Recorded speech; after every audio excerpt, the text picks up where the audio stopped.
Welcome to the 39th episode of the ESOU podcast. This is our first episode since June 2023, so Olivo and I have been really procrastinating here since last year. Joining us for today is a very special guest, GwenTheBard, and we talk about a lot of things today, including the global reveal, and of course GwenTheBard and her involvement in ESO. So we'd like to introduce yourself, Gwen. Hello, I'm GwenTheBard. If we haven't met before, I am just a very passionate ESO fan who likes to travel. Travel where? Everywhere. I just love travel. I love finding reasons to travel. I love to. So yeah. Do you have to get those passports with the extra pages for like? I do not. I'm not that. No, I don't actually leave the country very often. I am an American who does not leave the country very often. I do art, so I do a lot of conventions. Is it because I've met you? You've been to Europe? Yes. I have only been to Europe twice. Okay. Going to be a third time later this year. I have not been to Europe once. Been to Asia, Oceania, not Europe. So I'm excited about the Amsterdam meetup, for sure. Yeah. An excuse to finally go to Europe. So where have you traveled to, out of curiosity? Let's see. We've been to Florida, Texas, Kansas, a lot of the U.S. basically. Mostly Midwest, Vegas. Been to Vegas twice. And then, let's see, Germany, a couple different cities in Germany, and then a couple different cities in Austria. Have you been to like every state in the US? Have you got like a little I map have not. that you scratch off? I don't have one of those. I have not, no. But that's a goal for 2025, maybe. Visit every Oh, state. God, no. Oh, that...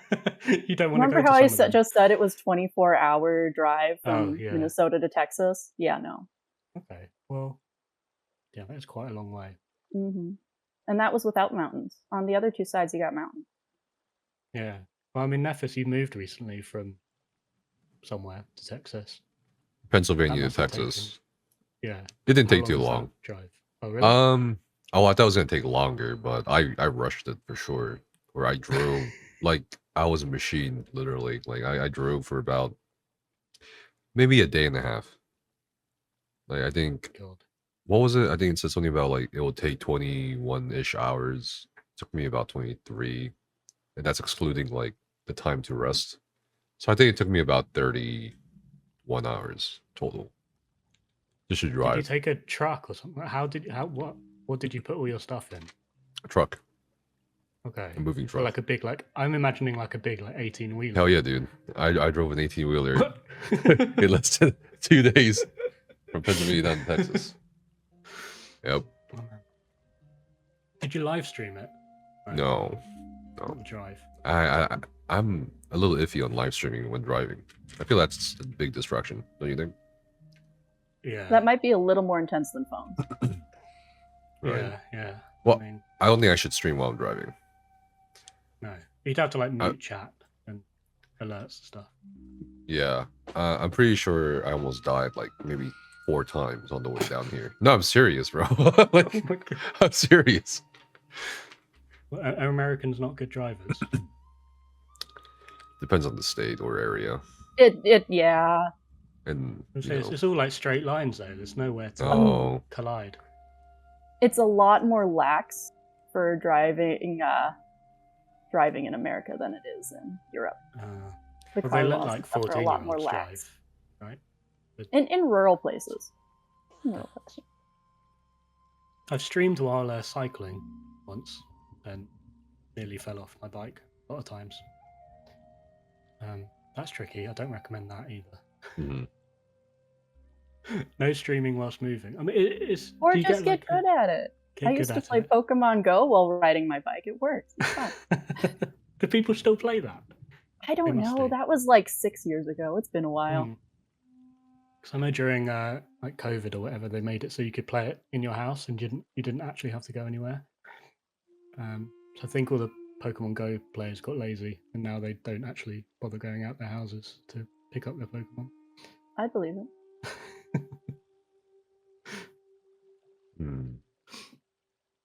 So while we're on the topic of traveling, are you going to Amsterdam? I am going to the Amsterdam.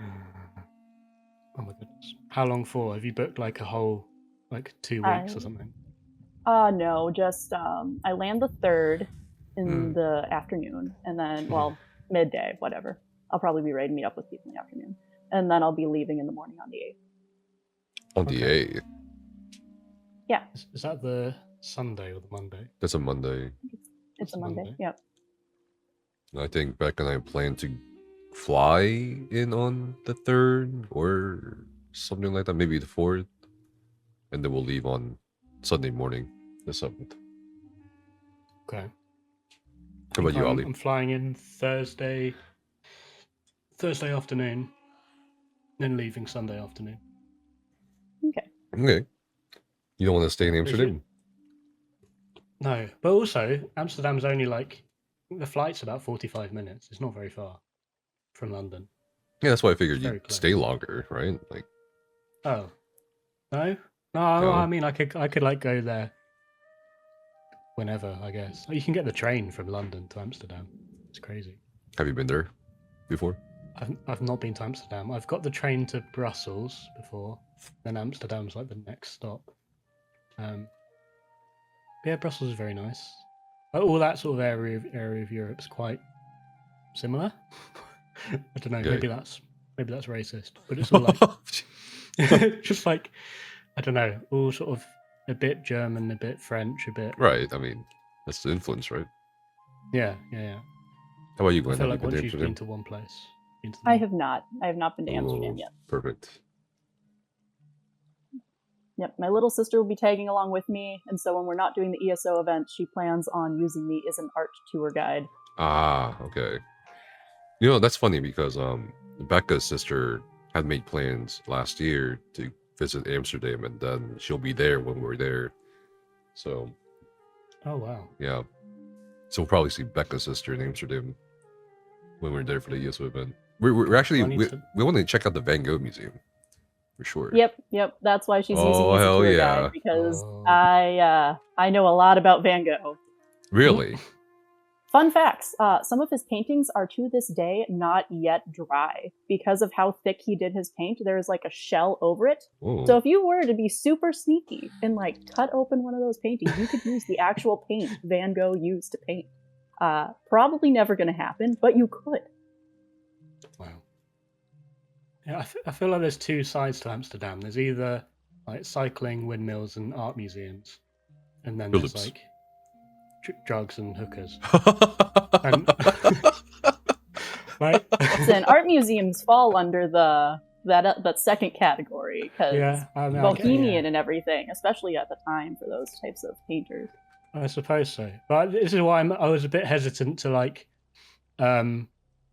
share accommodation with anyone from ESOU University, because I think I'm more of the art and cycling side of life than the and the what? The drugs party and the red light. Are you talking about the yeah? Well, some of us are doing the Airbnb, a big place. You don't want to do that like that. I don't want to do that. You don't want to. No. I thought about it. Terrifying. I am adventurous. I thought about that, but when you're packing a cosplay, you need your own space. Right. Well, speaking of cosplay, you're gonna cosplay, or do you regularly do cosplay? I regularly do cosplay. Like I said, I go to a lot of conventions, so I just make costumes, and it's normally I use them as a conversation starter, because if someone sees you dressed as that fandom, it's hi, nice to meet you. So I have Lyris's axe because I did a Lyris cosplay when I moved to a new city. And it's I'll meet some Elder Scrolls fans. It's going to be great. I got called Astrid, or asked if I was Game of Thrones, so much that day. I mean, not to be rude, but I feel like, have you got stilts or something to be Lyris? I know, Lyris is huge. I know. I'm not tall. I am you're pretty short. Yeah. Yeah, I am pretty short. I thought about editing it, but the way I see cosplay is you are not trying to be, for me at least, you are not trying to perfectly be that be that person. You are trying to be a U shape, but recognizable as that person from 20 feet away. Yeah. Okay. Well, that makes sense. Because you can't always change your shape to perfectly be something. You can in No, some cases, but not in everything. Yeah, you'd have a very narrow selection if you could only. I could never cosplay as Kratos. I'm not. I don't hit the gym. I'm not bald. I can't grow a beard. It's never going to work. There's prosthetics. There's like Hair. I could glue a beard muscular, on, the yeah. chest things. There's football armor. There's things. You can make yourself bigger. It's hard to make yourself small. Oh, that's true. Yeah. The stilts, that's a whole fancy skill though that you have to learn, because you have to learn how to. It would be like 2-foot stilt. She's like a 7-foot tall lady. Yeah, she's like Yeah. impossibly tall. I don't think anyone's that tall. Hmm. Well, do you often do Elder Scrolls related cosplays, or just like in general? Like, I tend depends on the to. con. Okay. Yeah, since 2020, I've exclusively mostly just been doing Elder Scrolls cosplays because that's what I've been mostly interested in. Right. So I want to meet more people who are also interested in. So that's what I've been focusing on. Like right now, I'm working on 3 cosplays. I am working on my character, which is pretty basic. Just it'd be fun day 2, no matter what. I'm just going to dress as my OC. Why not? Mhm. And then I am working on my secret costume that you get to know about it like beforehand eventually, because we'll be meeting up with each other, so Right, you'll want right. to know what my face looks like. That makes sense. Right now it's a secret. And then there was that new Daedric Prince that was announced, and so that's easy. Italia. Yeah. I'm literally going to throw that together next weekend. I have the materials. It's just a belly dancing outfit with some tattoos involved, and I'm going to have my sister cosplay that. Oh, okay. Oh wow! Did you have to paint yourself red? What color was it? I forgot. The new Daedric Prince. What color was it? Like she's just regular skin, blue, but she has these weird white. tattoos. Okay. Yeah. Yeah, I've heard some people not liking the design for the Daedric Prince because it's too human-like, maybe.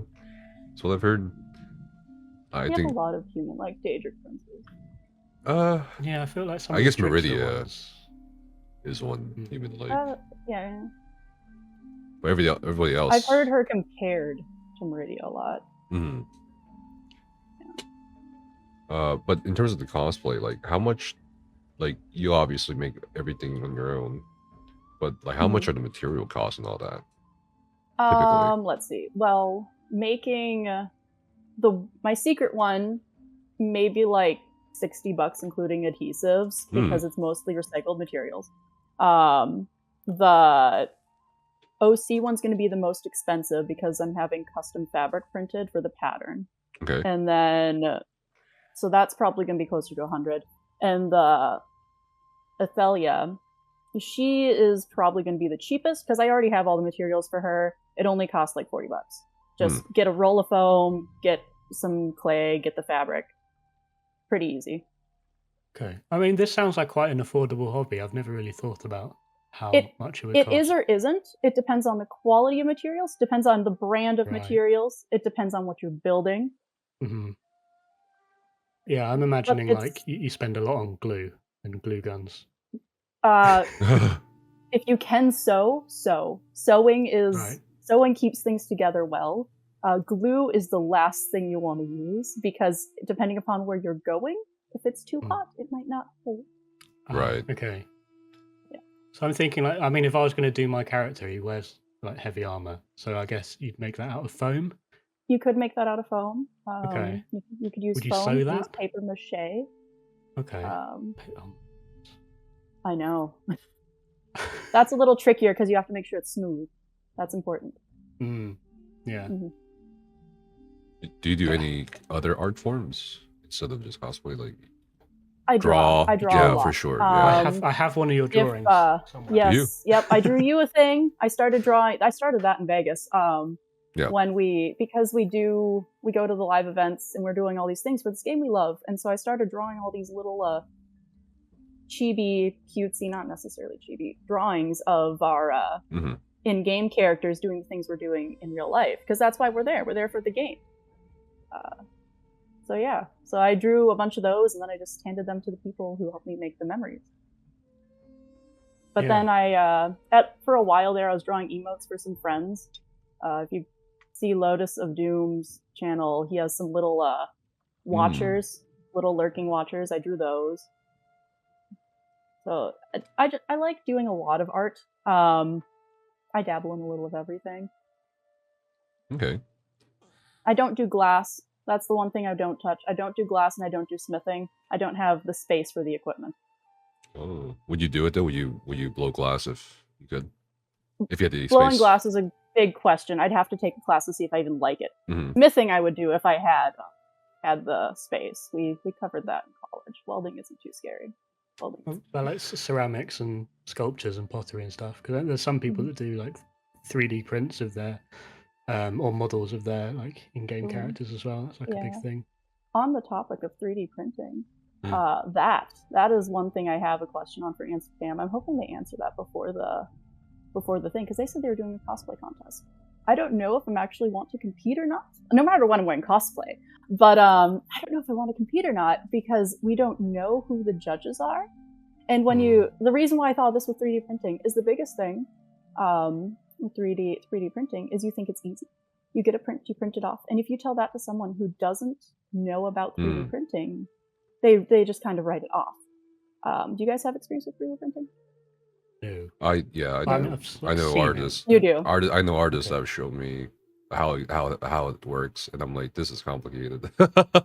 yeah. It takes, even if you're just using someone's design, the cleanup is ridiculous. Yeah, the maintenance seems a bit too much for me in terms of the post production. I did one staff once, and that was it. But also, they like, even if you, I guess, according to a friend of mine, do it right, or quote unquote right, like they can still turn out a little not the way you wanted. So yeah, you need multiple iterations, right, to perfect something.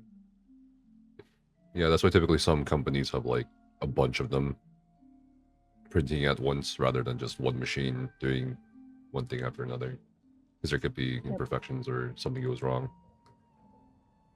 Yeah, I mean, who would the judges possibly be? I would have thought it'd be like Rich, Gina, and Finn or something. If you look at the Elder Scrolls cosplay community, there's a lot who tend to be competition judges.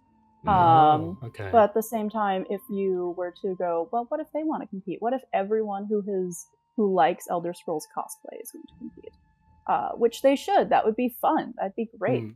Then who is going to judge? Because not everyone knows what it takes to make costumes. And generally, when you are thinking about how you're going to present your craftsmanship, you take into account the panel of judges, which is normally released like 3 months before a convention, roughly. So you know about 3 months in advance who you're talking to, because you're going to talk differently to someone about what you made in your process on 3D printing if they know 3D printing, or if they don't know 3D printing, it's going to take longer. Right. And in the US, at least, I hear sometimes in Europe you get more time, but in the US you only get like 2 minutes to explain your costume. So you got to choose what's the most important things to explain. I didn't realize there were cosplay competitions like that. I thought it was just like basing it on what is most aesthetically cool, I guess. Didn't realize it was like you gotta talk about it. That's pretty interesting. Yeah, there's a lot to it. Yeah, it sounds a bit like sort of like a beauty pageant, but a bit more nerdy, I guess. But more technical. It is. It's like a beauty pageant, but it's also a craftsmanship. If they're doing just beauty, that's one thing. But if they're doing craftsmanship, that's a completely different thing. And then also my other question for them, I posted all this in forums. I'm wondering if we'll get an answer. I hope so. Is, are they going to put up a sign-up sheet beforehand? Do you have to wait in a line? These are all things that are important, because you're there for a day, you're there for an event, you're there for all the panels, for all the things, for talking with other people. When you do a cosplay competition, generally that's your day. You don't get to do anything else unless the event itself is timing everything around that competition. Right. They probably need to spend time like holding your costume together and getting everything ready. Right. They probably have a segment during the in-person event for the cosplay competition, like they did for Vegas. They had different segments for different presentations, panels, / art participation. Yep, I remember that. Yeah. That was a time. You have me and Sanguine Still Your Girl sitting over there trying to like keep up and draw, and then he starts just doing like paint drop buckets, and we're like, well, never mind. Yeah, I found it weird that they gave people papers for that one. And I'm like, and this guy's doing it on a digital pad, you know, it's like right. But his art is pretty well done, regardless. Exactly. It's nice seeing the process behind how they design the mushrooms and stuff like that. But you should compete, I think, for sure, no matter what. Why not? Yeah, I mean, maybe the audience gets to vote, in which case. True. That would be interesting. Popular vote. Oh gosh, those are always scary. And then I have the second scariest form of judging is when you have your panel of judges sitting in front and just judging everything based off how it looks when you are doing a stage walk. Oh. That is the second scariest form of judging. Because they only get so many seconds to see the costume. And it's from a distance. I mean, there's loads of people that put like humor into their cosplay as well, and I wonder how does that score? I mean, that's going to score differently with different judges as well, of course, I imagine. And that's why the audience judging is scary, because it depends. Yeah. If you get a really good joke that lands really well. Get someone running out. There's the adoring fan, and then just putting on a silly foam. Yep, gel. Everyone just giggles. That's the end of it.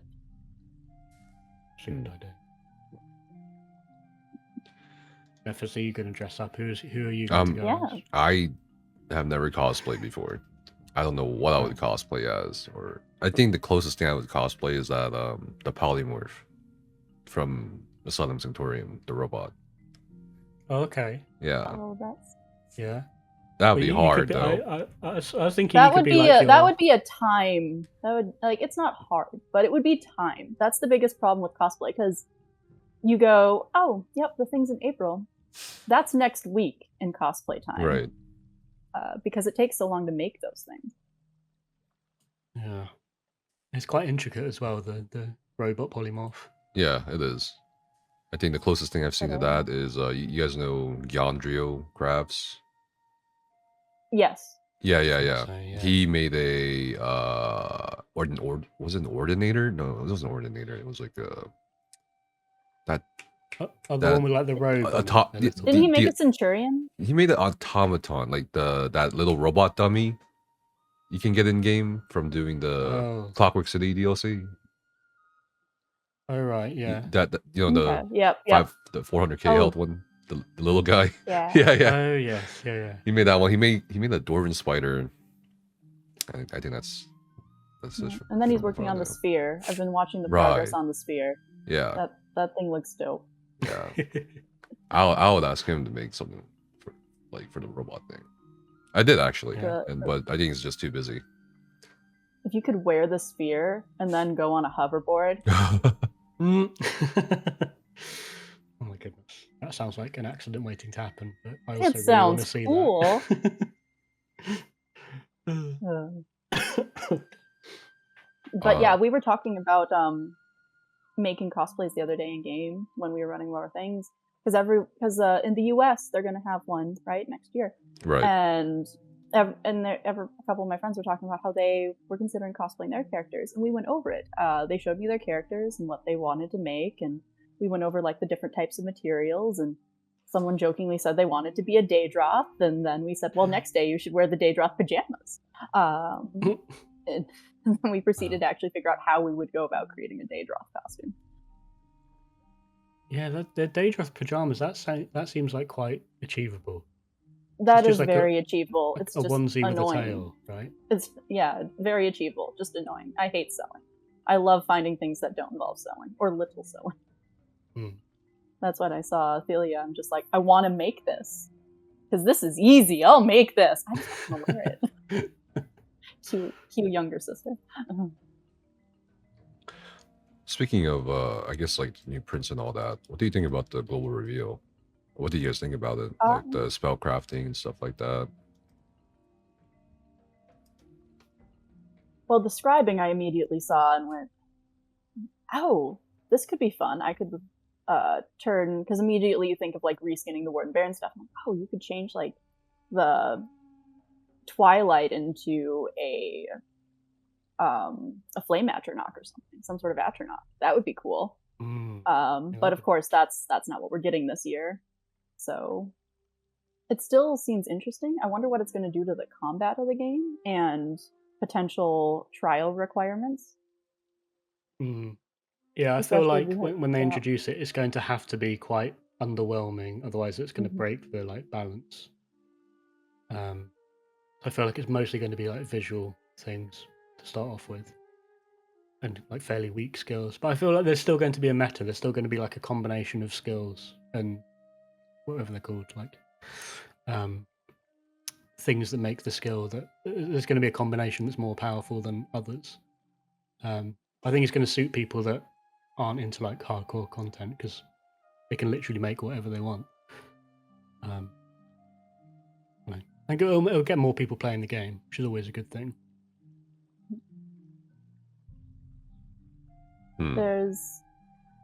I was also thinking it probably isn't going to be underwhelming just because it's not a base game update. It's added with the Gold Road, and they want people to buy the Gold Road right now. Right, yeah. Because marketing. Yeah. So it's probably going to be something useful. But since it is just the basics, I'm curious to see what it's going to grow into. Yeah, a lot of people. And there's Sorry, go on. No, you go on. No, go on. I was gonna say the coloring things aspect of it seems pretty interesting. So I mean, that's a thing that I think people have been asking for a long time, and it felt like when we were getting those different animations for crafting, that felt like so close to it, and I feel like this is just like the next step, being able to customize your skills and stuff. I think, what did they say? You can have like an orange mage light or something. But who actually presses the mage light button? No one presses that. How would you know it was orange? Yeah. Well, they said there's going to be 22 styles available at launch for the chapter. Kind of curious if it's just colors, because at the press meet, I don't know if they mentioned this in the global reveal, because my power or / internet was out during the time. But oh no. Oh man, I'm gonna tell you that. I'm gonna tell you about. Did you see my streaming setup for that? Because somebody vandalized the telecom wires. They dug up the wires and cut them up and affected 5 towns, bro. Like 5 counties or towns or some shit. Why I was one of them. Do that? Yeah, and it happened in the morning of that day when the global reveal, right? A couple days. And I'm like, who would do this now? And they had pictures and everything. Cops were looking for them, and it was projected to like finish maintenance and fixing it at 4 a.m. the day after the global reveal. But luckily, it came back just in time for like the last half of the global reveal. So what I did was, for the streaming setup, Becca has a laptop, and we ran the laptop off of her phone's hotspot. And I have a streaming backpack that piggybacks off of different telecom signals that were not cut out of the area. So I used the backpack and the camera to stream the laptop to stream the stream to the stream. But anyway, what were we talking about? The 22 styles. So the 22 styles, during the press meet 2 days before the global reveal, that I attended, they mentioned it wasn't just colors. That you could also they could also do pet skins, like sorcerer pets. You could maybe change their appearance. So instead of a winged matriarch bird or a purple monkey, it could be something else.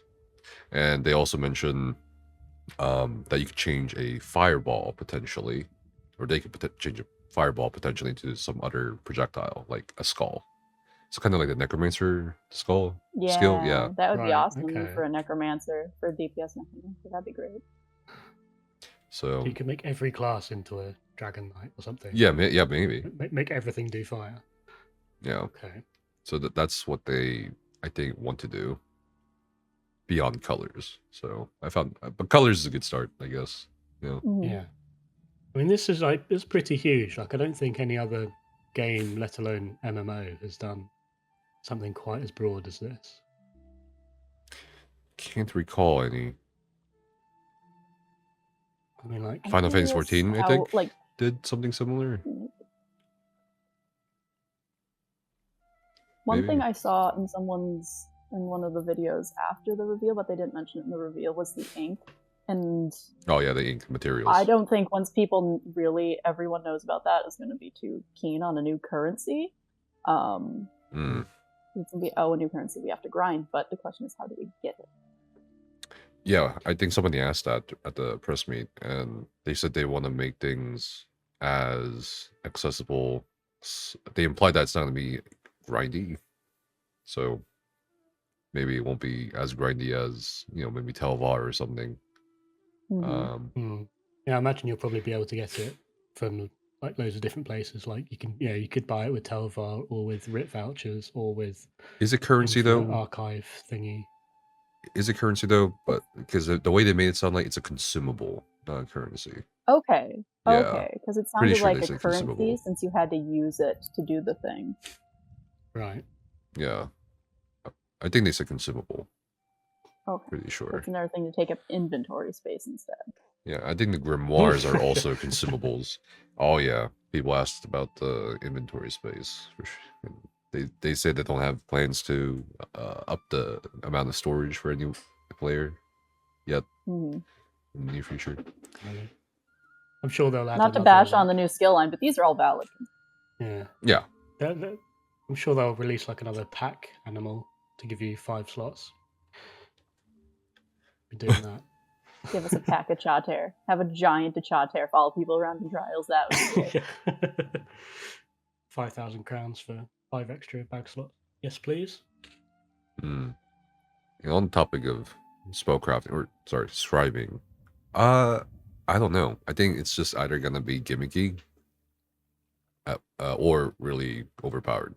And I'm hoping they err on the side of it being overpowered, because I think it's easier to tune down things rather than tune them up in terms of balance perspective. But also, it's a chapter, so they probably want people to buy, a lot more people to buy, So maybe it'll be OP. Who knows? OP to start, and then you get the 12 PvP people who don't want to buy it being very angry. Yeah.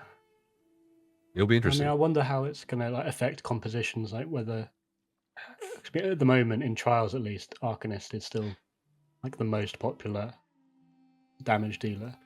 Well, it's still the new shiny. Yeah. I wonder whether Arcanist is going to take a backseat for the next chapter, or whether it will continue being like pretty strong. Because I feel like Necro was, you kind of needed a Necro up until Arcanist came out, and then it's become less relevant.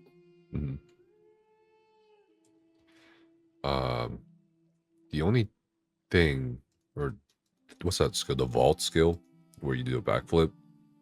I think the biggest thing people realized about that, or the primary effect of such a skill, because it's an AoE skill, because you shoot enchanted arrow at the ground, and it's an AoE that affects people or enemies. That taunt is one of the primary effects.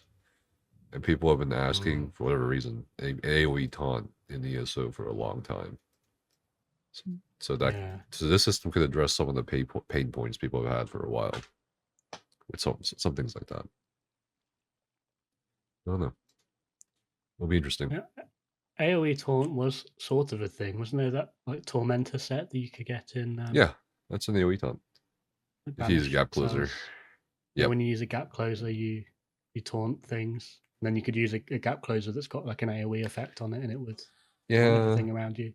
But then they changed it to not do that. So I feel like they're actively pushing against. Wait, they changed it? Taunt. Did they change it? I'm sure it doesn't taunt anymore. Yeah, no way. Really? I'm sure it's like only the target that you can aim at. Let me look. I'm actually curious. But it wouldn't even be overpowered, I think, an AoE Oh my sword. god, they did remove it. Yo, no way, bro. I didn't know this. What?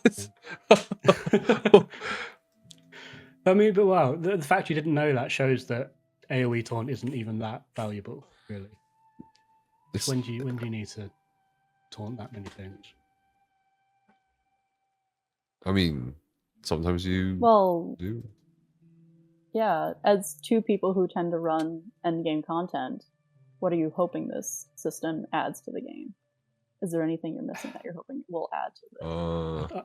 I'd like some more like variety, I guess, because I feel like I've only played Arcanist for this whole year, and there's very few other options. Like maybe it might have like a Zen DK and possibly like a Sork, but I'd like to be able to run like multiple different flavors of damage dealer without it being like either really difficult or just underpowered. You know, that's a good question, Gwen. Because I'm like thinking about it. I'm like, you know, I feel like all of us or a lot of us have been wanting spellcrafting just because this spellcrafting.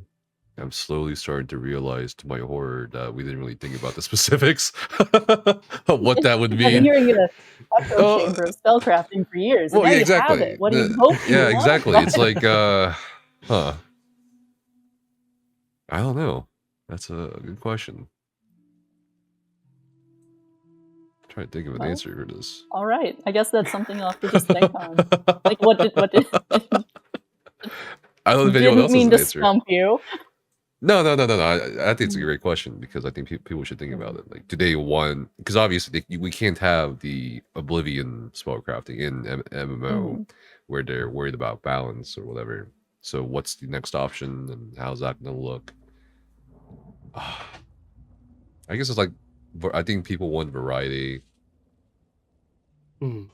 or some sort of enhancements for maybe the classes that feel mostly the same after the hybridization standardization patches they've done. I don't know.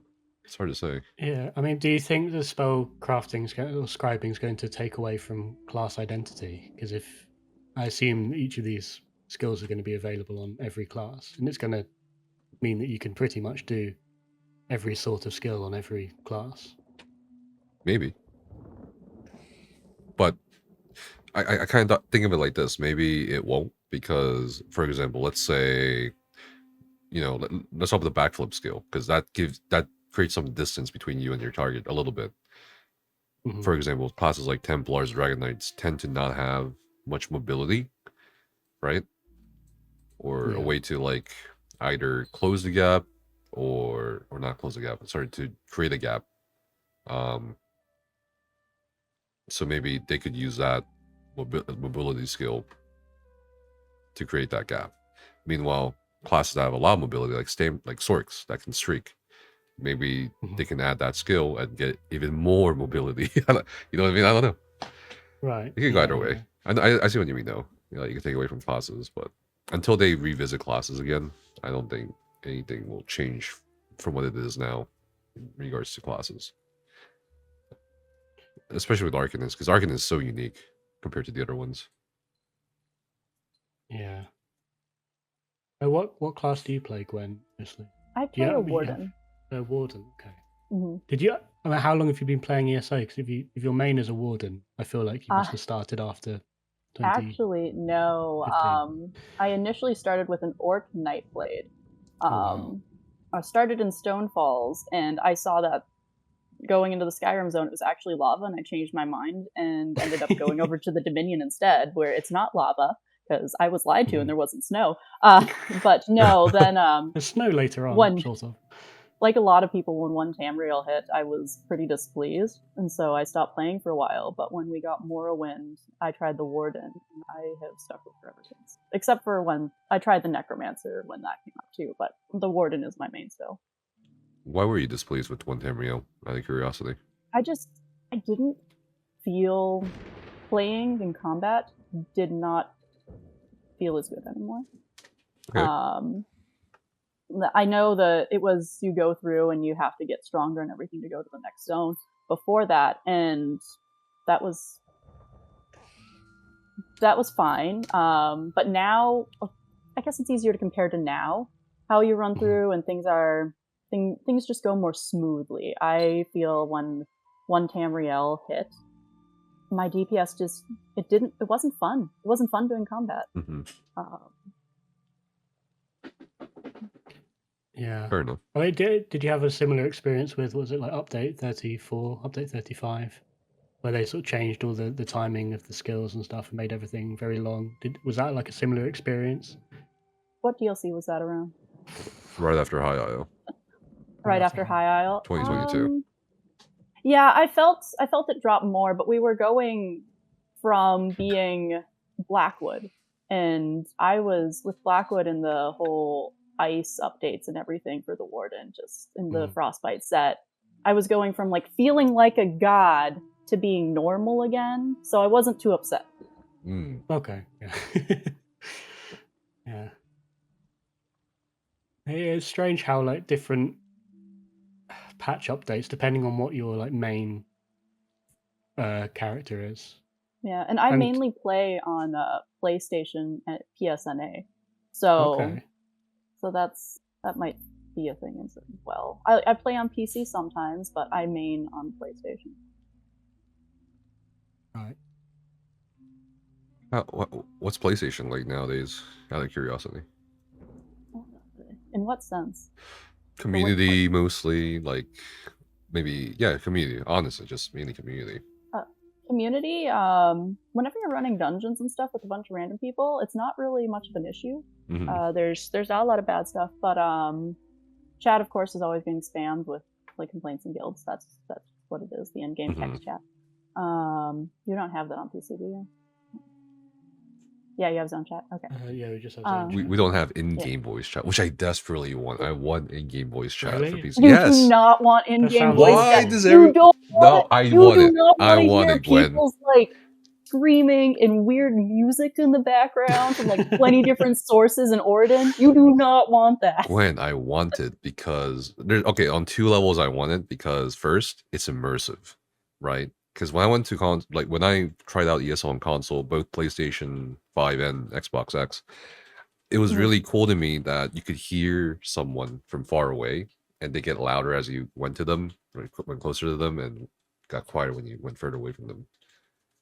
And I think talking in the game to each other, I don't know, just creates something that's not there on PC ESO. I feel there's too many barriers for player communication when it comes to PC. So you gotta join a Discord, you gotta get the voice channel, blah blah blah, etc. On the second level, I feel like it's just easier because again on PC you have to kind of either type out explanations on fights or whatever, and most people don't do that or don't like doing that, and then or get into a Discord server together or something, or TeamSpeak or whatever. And I feel like it'd be easier to pug on PC if you could just talk to each other straight up. That does make trials a lot easier when you're pugging.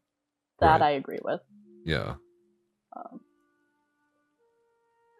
Okay, that's fair. But the group finder, no one uses the group finder. Really?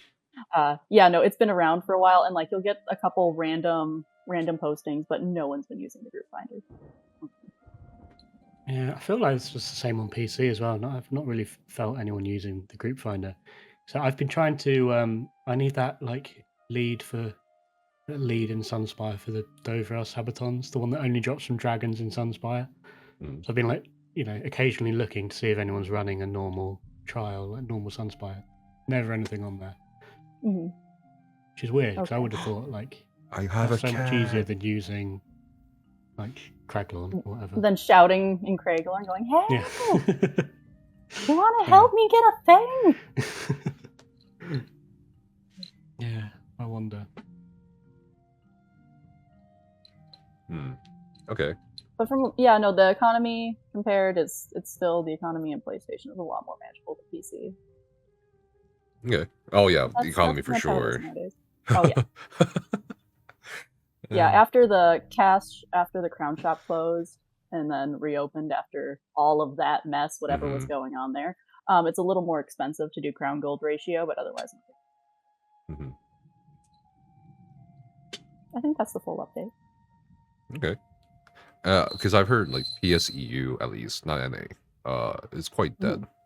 So I was just curious. Oh yeah, no, it's dead. I've made a PSEU account to try to level up to do stuff with some people, and I'm like, this isn't worth it. When I started using my PC account back in last year, I used it for a charity event, and then I just stuck with it through spring. I leveled up the fastest I've leveled up any character, just because the PC community was so welcoming, so going. The lowest level I have ran a trial now is level 37. It's so interesting running into halls of fabrication at level 37, knowing exactly how to heal and what you're supposed to do, but you're still only level 37. Yeah. Makes sense. But yeah, after I met a couple other people in Vegas, they're like, "Oh yeah, no, we'll tell you come. It doesn't matter what level you are, just run trials with us." I'm like, "Okay." So just ran a bunch of trials. Boom! All of a sudden, I'm finally CP. We're going, and so in spring I ran a bunch of trials. I was all for that. Super fun. They're probably my favorite part of the game, but the trial is getting a group together and getting everyone to play. You guys do it all the time. You probably might not have problems with that, I guess, but I do. And so that new thing that they introduced this past year, the infinite, it is infinite now. Infinite now, yeah. Yep. It used to be endless, and now it's infinite. I am enjoying the infinite archive because I can choose when I want to do my own trial, pretty much. What do you guys think of Infinite Archive? Do you play that at all, or is it just on the back burner? I haven't done much of it. I mean, I can see the appeal in it, but I just haven't. I don't think I should be the person you speak to about like the ESO in the past 6 months. I haven't played ESO much in since September, around there, August. I just kind of playing other games for the most part. I keep up with ESO in terms of like important updates and stuff, but that's about it. Infinite Archive, I tried it out a few times. I can see the appeal in it. I think on the technical level, it's pretty impressive what they did, particularly with the bosses and then how the mechanics are sorted for a solo player or a team of 2 players. Yeah. Or solo with companion, of course, as well. Yep. Yeah, I found it interesting, but I feel like I'm not very good at doing solo content. Not because it's too difficult, but because I just get a bit like lonely and bored. Like I feel like if you're playing an MMO, you want to be like hanging out with other people. The social aspect, In Lore Seekers, we have a thing called Tipsy Trials, and that's fun. We'll just run, do trials and stuff. But because of life and how life works, I haven't been able to do that. So Infinite Archive has kind of been filling the gap for at least the hard content for me. But Nephis, you said you've been taking a break. Ollie, what have you been doing in game lately? What have you been favoring? Well, I mean, I've basically finished everything on EU. I've got all my raid trifectas and achievements and champion points and whatnot. So I've been playing on NA. So when did I start? Like, probably started just before I moved house, maybe like 5-6 months ago. And I've already got a swashbuckler supreme because Nephis was away one evening, and I managed to come in and fill for Nephis and then swipe an achievement. Without me being there, by the way. Without you being there, I know. And then you had to wait another like 3 months to get your one, which is very amusing. Yeah, it's been interesting, like starting again, sort of fresh with all the knowledge that you have, but without any of the, like resources. So I've definitely had to rely on on the generosity of other people to get me some like potions and gear and all that kind of stuff. And it's, being able to like streamline, knowing exactly what you need without having to pick up all the junk and stuff. Like, you can get to endgame pretty quickly. I reckon you could get to endgame in like 2 months probably from like a fresh account. which is promising because it means that if it's not too difficult to get into the end game, that means you can keep it healthy and you can keep that population alive. So yeah, it's been very interesting. Like the NA community seems very different as well. I felt like the raiding community, they take it more seriously. NA? Yeah. You don't I think EU so. takes it more seriously? No, I think EU's like they Lax? I feel like on EU we're sort of very casual. We'll go into a trial and we'll have done absolutely zero conversations about what people are playing, like what setups people are using. It's very like, I don't know, Open? just free form. Okay. Whereas on NA, they will have like synchronized what ultimates people are using on trash, like when everyone's going to light attack.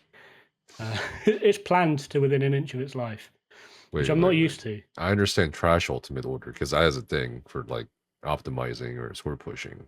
But did you say when to? You've never. Well, wait. You don't score push though. I have done in the past. You just you never did when it's ready. It'll be fine. What? No. You never did for DDs and stuff. No. What? You never did trash rotations or for ultimates in like I don't know VMall. Like when you don't write it down, you just figure it out and then. Well, of course, you figure it out and then you look at the spreadsheet and then you know what I mean, and then you decide. I feel like on NA, it's written down before you even step in the trial. No, that's not. Nah, you gotta figure it out because every group is different. Okay. But also, like if you're score pushing, you just need to figure out when you ult, especially with things like what is it, pillagers, right? Yeah. So yeah, I mean, I understand the value in it. I just feel like NA seems to be way more organized.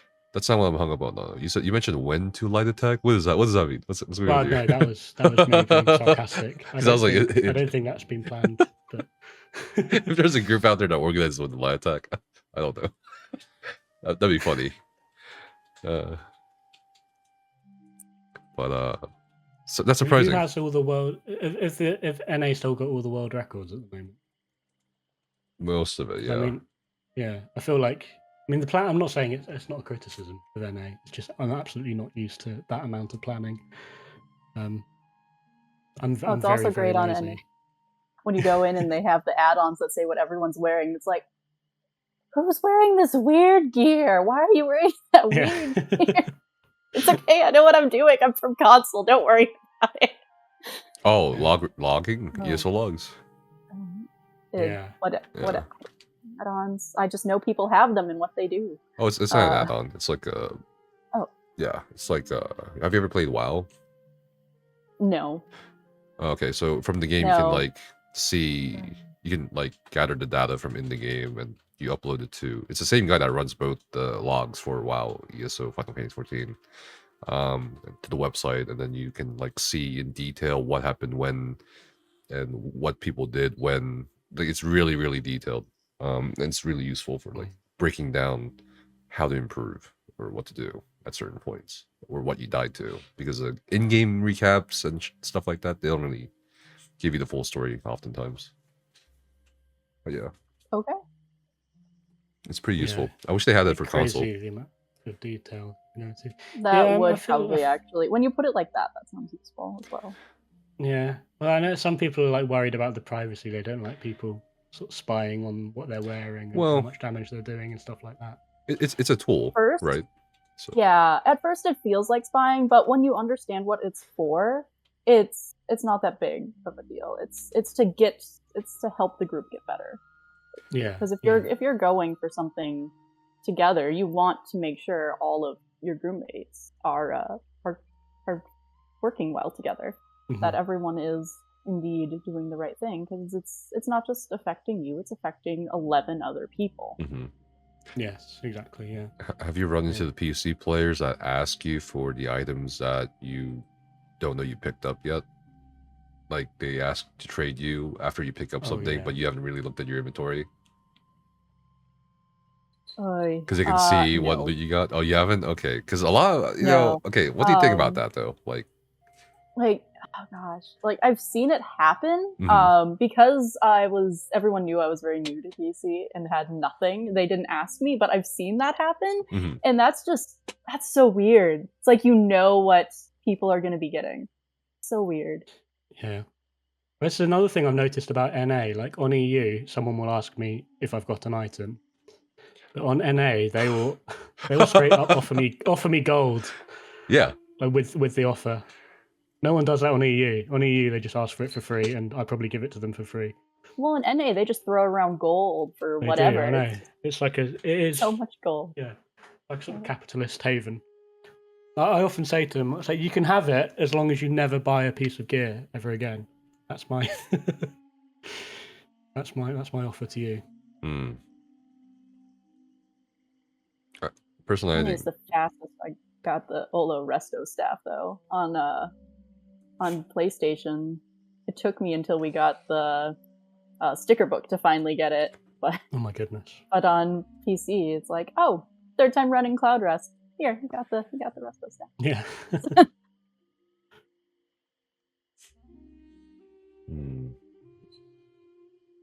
We've been calling it me and one of my other friends who also play PC and PlayStation. We call it PC luck. It's like it's trying to make us transfer over. We don't. We still play PlayStation more, but we jokingly call it PC luck because we're always just luckier at getting things on PC than on PlayStation. You know, I think that's definitely true. I feel like the lower my champion points were on NA, the easier it was to like farm important gear, like Zen daggers and stuff.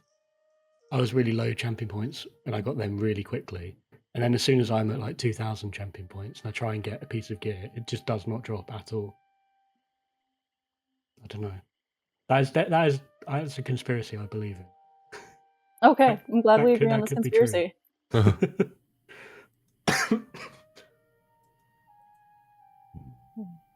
But gosh, so talking about our characters and stuff, Ollie, you told me your character, your main OC anyway, was a Breton mage. Yeah, Breton Dragon Knight.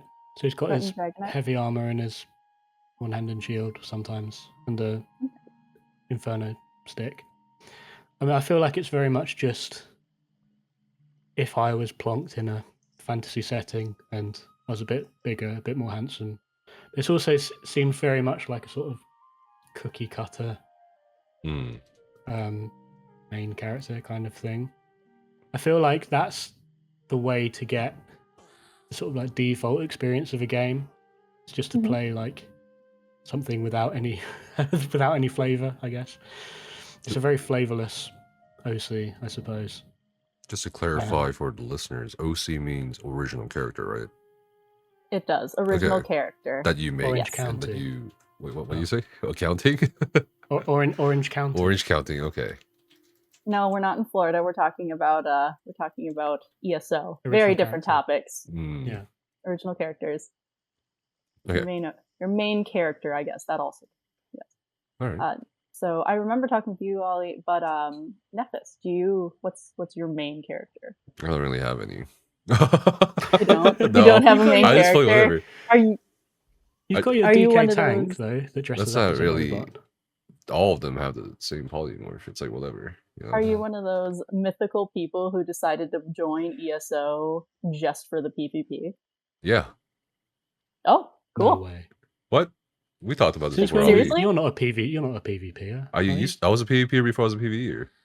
Oh my goodness. It was a long time ago. Yeah. So what happened was, I don't know why people don't know this, but like when ESO was launching beta and also going into launch in 2014, they ran ads a lot, and just like 3 or 4 ads, and it really emphasized PvP. I remember one of the ads showing like 2 groups charging at each other on like Elysia Bridge or whatever. And I was like, oh man, this looks cool. And all they showed was, the war in Zerodead, people fighting in the fort. That one Breton dude that goes across the makeshift, steps, the bridge. I don't know if you guys seen that trailer or ad. Yeah. Yeah, I mean, it's all about PvP.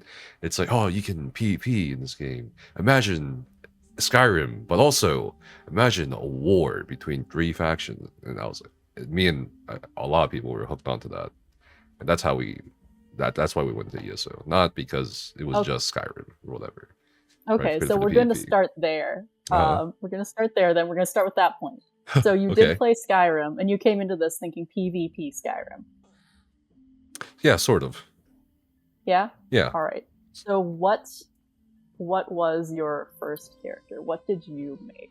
Okay. Do you remember? Yeah, it was an EP Nightblade. An EP? What race? Yep. It's probably Dark Elf. Dark Elf. Okay. Yeah. I mean, that's It was pretty a while classic. ago. the It was either Elf Dark Elf or Nightblade. Nord. Yeah. Probably Dark Elf. Is it a male or female body type? Male. Okay. Do you remember why you chose that? I think it was like the class Nightblade. Oh, PvP. You know? PvP? Yeah, PvP. Just making So it PvP. was just making it better for PvP. So you just optimized everything from the get-go. Wow. No, not optimized. I feel like all of us back then didn't know what we were doing. It was just Okay. what sounded cool, what looked cool, what felt good. I think was the main thing. What felt good was huge for us back then. Like, does this class feel good? Does the way we feel good? You know, and I think that's why Nightblade was pretty popular back then because it was. I agree. Yeah, it felt good. But yeah, I agree. I I guess- hadn't worked Nightblade back then. then I did leave that character. Then I made the DK tank. You're familiar with Ollie. Yeah, yeah. You deleted your first ever character. Yeah, whatever. What? It's free. It's free to delete characters. Oh yeah, I deleted my first character immediately. Like I said, because I was in Snowfalls. I'm like, nope, we're not doing this. I only wanted one character at a time. The emotional investment. and exactly. The time. There was you- no emotional investment after the tutorial. It doesn't matter. I did No. once delete my main character though. Oh, no. My warden after she reached champion levels and stuff. I accidentally deleted her once. How did But within like 24 hours, I was deleting a bunch of old alts, and Oh. because PlayStation is PlayStation, this is PS4. This is when Greymoor was the chapter, right? So of course it's skipped, and accidentally deleted her. It was accidentally deleting her. And so I put in a ticket, and I had her back within 24 hours. So that was lovely. So I still use her. I'm like, well, that's when I committed. I was like, well, then no matter what, this is my main for the end of time now because she got back from the dead, the actual dead. But yeah, it's a pretty good character arc, like origin story, coming back from the dead. Gosh.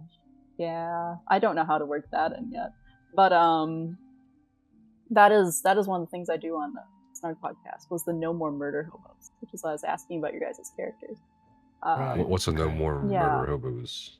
No more murder hobos. A murder hobo is when you just run around killing things and getting. Okay. That's a murder hobo. It's a phrase used in a lot of different fantasy play, or even in sci-fi. Murder hobo. You're basically a mercenary, but you have no actual backstory or anything. So the whole point of it is so I've been playing since launch, right? But I've had a really weird way of playing than other people because I didn't use social media until after the Greymoor launch. I didn't even watch TV. Wow. I was a workaholic, and then I played ESO in my spare time. So one day I'd get home and like, oh, there's a crown store now. Oh, there's crown crates now. Oh, I can get this thing that lets me have a craft egg. That sounds cool. I didn't know about it beforehand or anything. It's a thing that's in game now, and it's cool. And then at one point there was another coworker who would play ESO, and they would tell me, "Oh, we're getting dragons this next year. It's gonna be so great. We finally get dragons." And I'd be like, "Cool, dragons." And I didn't watch. I saw the original cinematic before it came to PC because I was originally gonna play on PC, but like here couldn't handle it. But anyway, back to the point. So because I didn't actually join the social community side of ESO, I played with one friend until like the Greymoor launch. And I basically decided that RP and everything was interesting after it was dead. Yes. Yeah, yes, after it was dead. That's when I decided it was interesting. And so when we're doing Snug Podcast, I started just asking questions, just adding on questions, different things that you'd for you to think about for your own OCs. So if you just run around and kill stuff, it's like a casual form of roleplay. You're not actually doing anything necessarily with anyone else. You don't have to, but you're filling in things, filling in bits for your own character, just adding to the why your character is doing something in game. Yeah. Because if there's a why, there's Right, not a right. motive. I get that for sure. Like, it's not like empty and don't invest into characters. Like, it depends on the game. Like, if it's single player games, usually, of course, I have my own headcanon and stuff like that about what the character is doing and why they're doing it. But for like MMOs, I have found that it's better to kind of detach yourself from your characters. And the reason why is I see, especially MMOs, specifically for MMOs, when people make this attachment to their character, they also make attachment to what that character includes, like class. So when the inevitable changes or nerfs happen, people get emotional and very angry and very reactive to those changes. So I feel like that's why I don't attach myself to character or class or whatever. Like, whatever. I'll just play whatever. I think it's healthier, in my opinion. You are the absolute mythical unicorn in this equation. You are the first What? person I've run into like this. What do you mean? I don't know. I feel like Don't you want to detach yourself from your character? Yeah, this is like a thing for definitely for like end game players, because you won't be able to play your main all the time. Exactly. Like, I have all of my characters, and I use them for different things, but I do have my main that I like fill in their bits for. Yeah. Well, I mean, back in the day before account-wide achievements, like, when I was running teams, people would want to bring their main character. Yeah. There was like an emotional attachment to your main character, like, oh, I'm collecting achievements on this character. It's my main one. I'm comfortable with it. But like, after account-wide achievements, I feel like a lot of people have become a lot more flexible. Like, I'm not bothered now if I get an achievement on another character. Sure.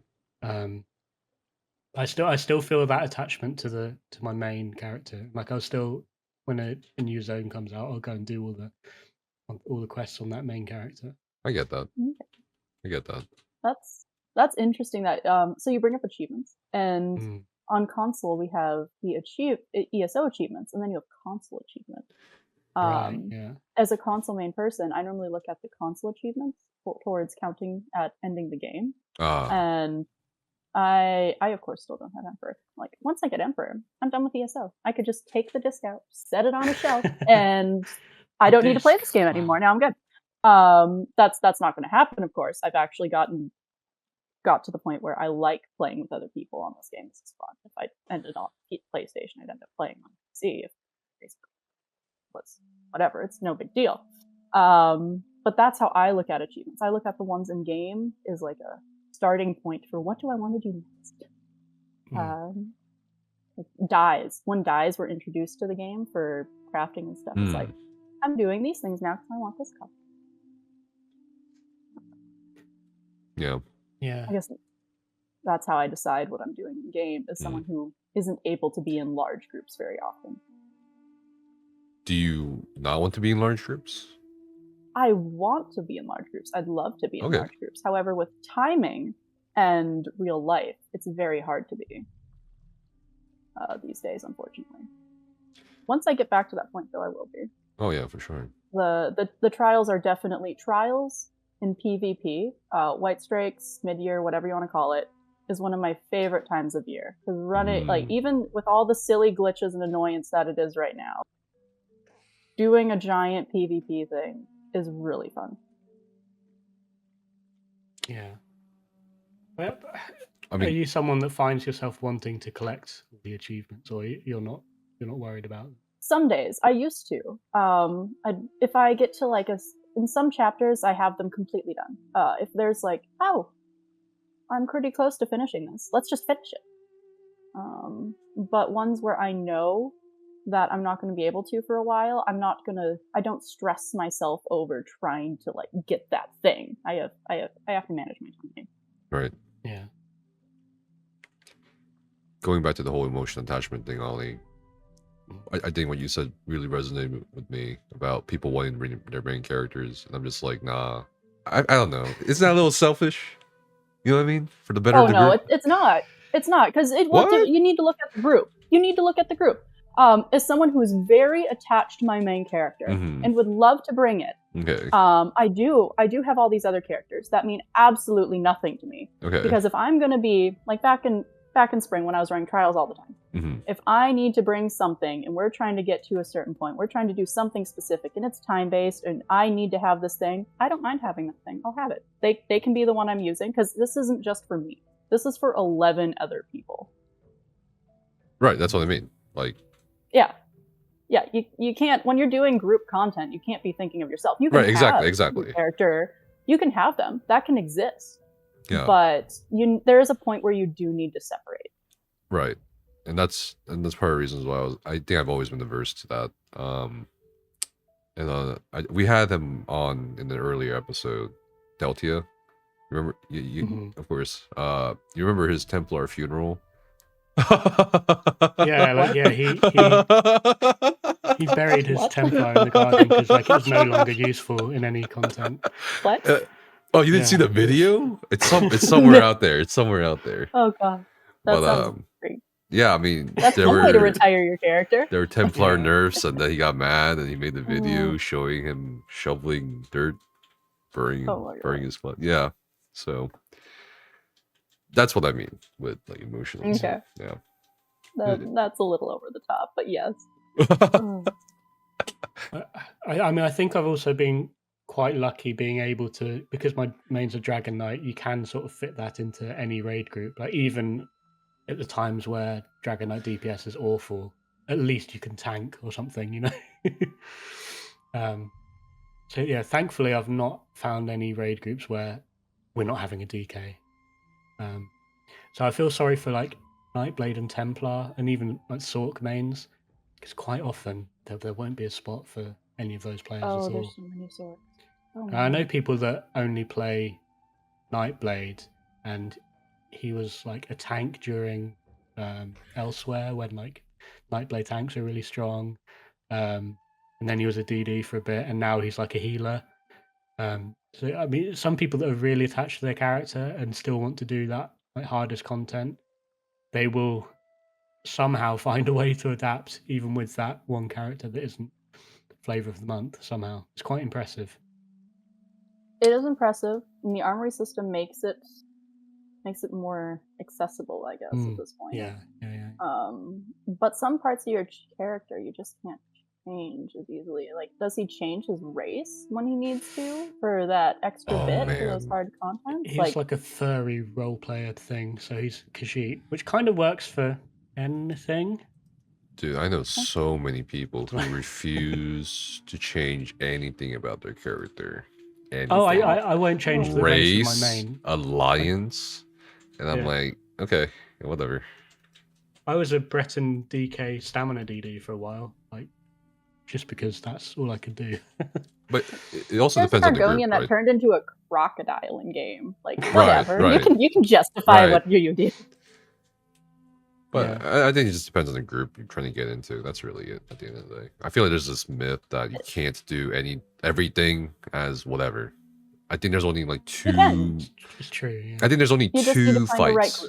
Two fights in the game in trials on hard mode that is really, really hard or almost impossible to pull off, even for like really, really experienced game players. Like, for example, it's much easier necro tanking Teleria on hard mode. Right, main tanking her, as opposed to Templar tanking. That's a barrier. I think that's an issue with the content though, but not with the player's choice. For sure. Yeah, but then I mean, if they're intent on playing a Templar, then they could always play it as like a DD or a healer. Well, Templars are fairly versatile because they're just no matter what you're really just doing. I feel like all of the classes like. Yeah, it's more difficult when someone says, right, this is my main, it's a Nightblade, and it's only a tank. But I think that's, like, really limiting yourself. Agreed. Huh.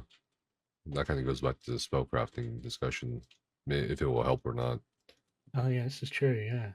What do you guys hope to get out of ESO this year? Like, what are you most excited for, or, like, what do you think, what do you want from ESO this year as a not just a gamer, but I guess as a gamer, really. I mean, at the end of it. I don't want builds to be messed with too much. Like I know we're getting combat scribing, changes. but Yeah. I know but oh gosh, just give us a year where we can just know what we're doing. Don't change everything every patch. You just need a breath. They haven't really changed much though in the past 2 to 3 patches, right? Yeah, no, the most part. has to, but like, just give us a bit. It's been fairly don't have it absolutely crazy. Yeah, that's what I want. Yeah, I'd like a year where everyone ends the year a better, more experienced player than at the beginning. They haven't had to relearn the game like 3 times. Someone actually asked, I think at the press meet, what's the deal with combat changes, if there anything big is going to happen. I think they acknowledged that, hey, yeah, they've been trying to slow down massive combat changes, and that they are going to look at potions and food. I don't know if you guys caught that. Yeah, so they're gonna, hybridization stats haven't hybridized, but everything else kind of, like, except a couple weapon enchantments haven't been.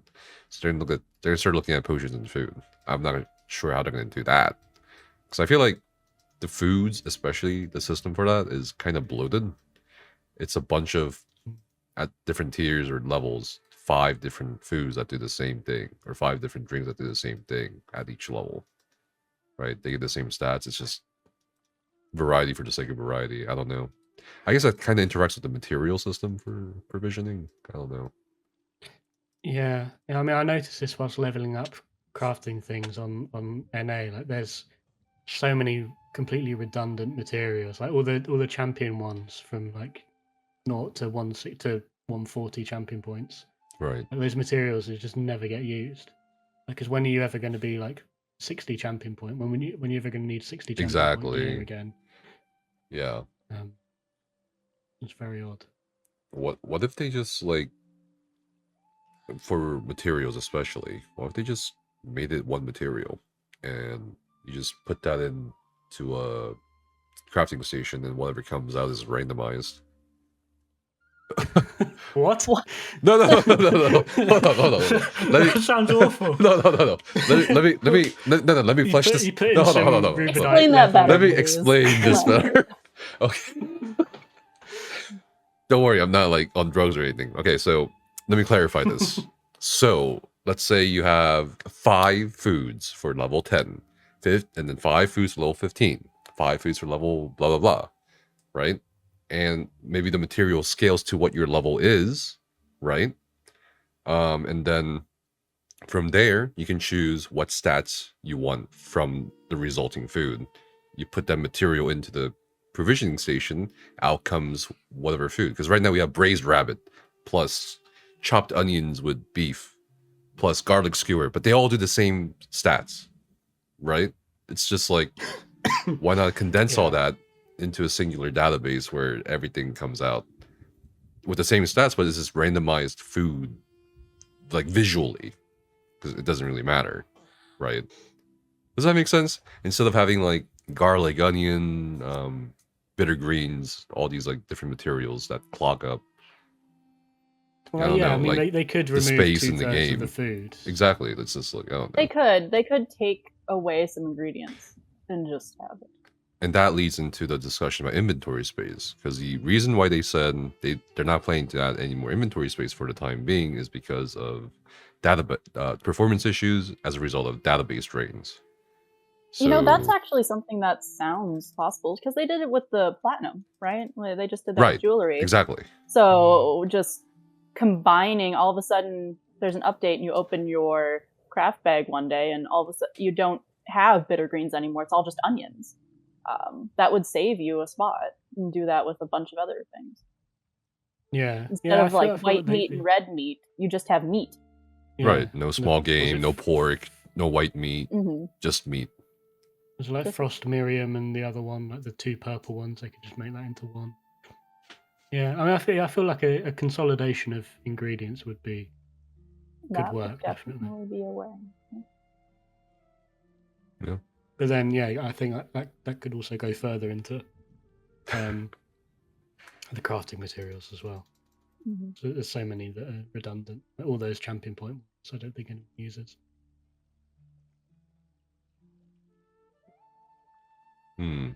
Oh, we're talking about what we want to see from the game, right? Yes, Okay. what we're hoping for. This isn't. Well, do you have anything, Ollie?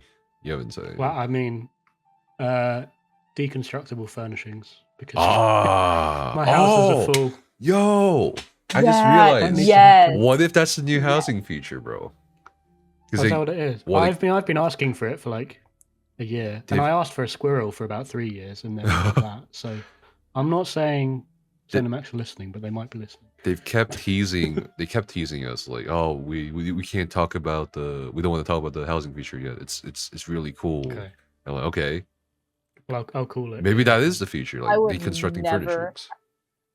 I would never have to harvest wood again, and I would be so happy. Yeah. I wonder how much that'll change the economy and stuff like that, or maybe it won't. Who knows? Some people like hoarding. Probably not. I think it would normalize. People like hoarding. And at the same time, you're still having to buy furnishings for if you don't have the recipe or the vending item furnishings and stuff. There'd probably be a limit on what you could break down. Like if it's craftable, you can break it down. If it's not craftable, you probably can't break it down. Yeah. I mean, that makes sense. I think that might be it. I think you solved the mystery, what the housing feature is. Because I can't really, when they said housing feature, I'm like, what possibly could they add to the housing system? Because they're not getting rid of the old consoles yet. Right. Yeah, it's still got a couple of years on them at least. Yeah, what like it can't be space, because they've said multiple, unless they've somehow managed to find the space, like they did for Arcanist. Right? Yeah, that was a weird one. Well, it was weird because publicly they said, oh, we don't have enough memory or space for every platform. That the game for would a new absolutely class. shut down. Right. I remember that in Vegas, Yeah. But then they made the space for it, or somehow found the space for it. So I guess you're only pressing one skill on Arcanist, right? You're just beaming. Maybe that's all they could fit in. They could fit in a beam.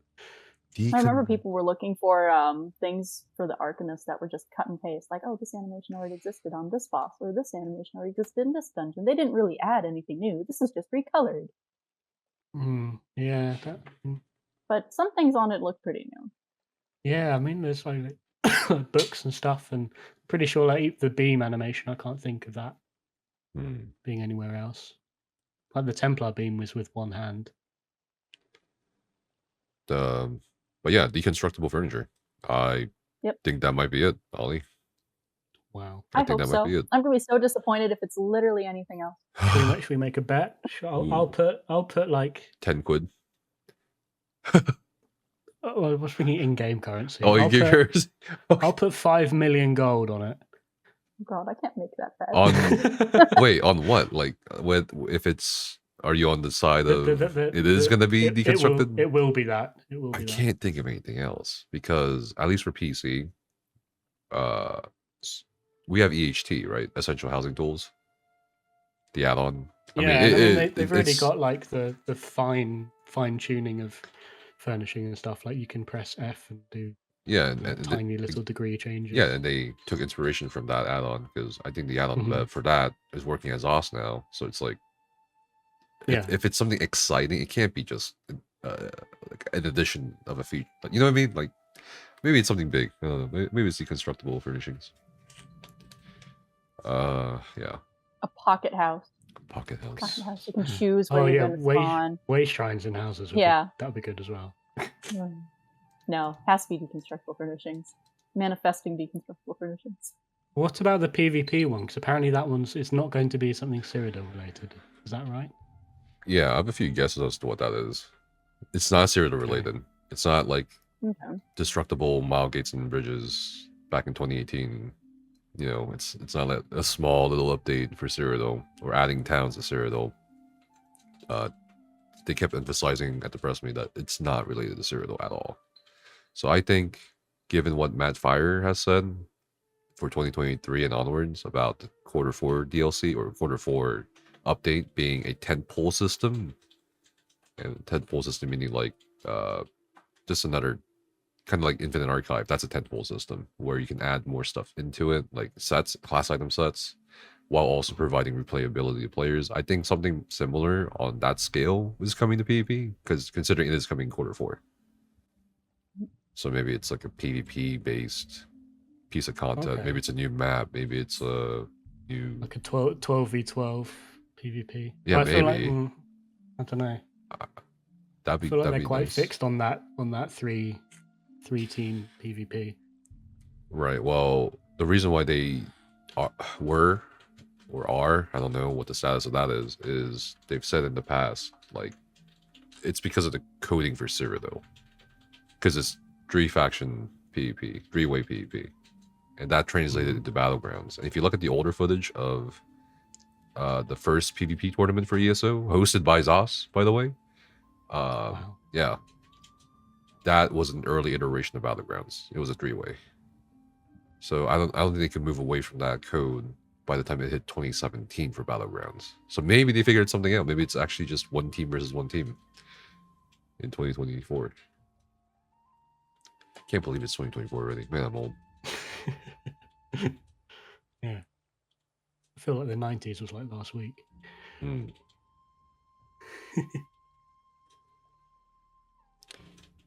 Opening the gates to Cyrodiil. You just walk into Cyrodiil, and all of a sudden you're in a random.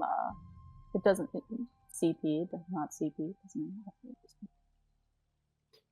Suddenly in Cyrodiil. Remember when you could walk into Imperial City? Yes, You didn't have to that go was in. fun. That was great. Right?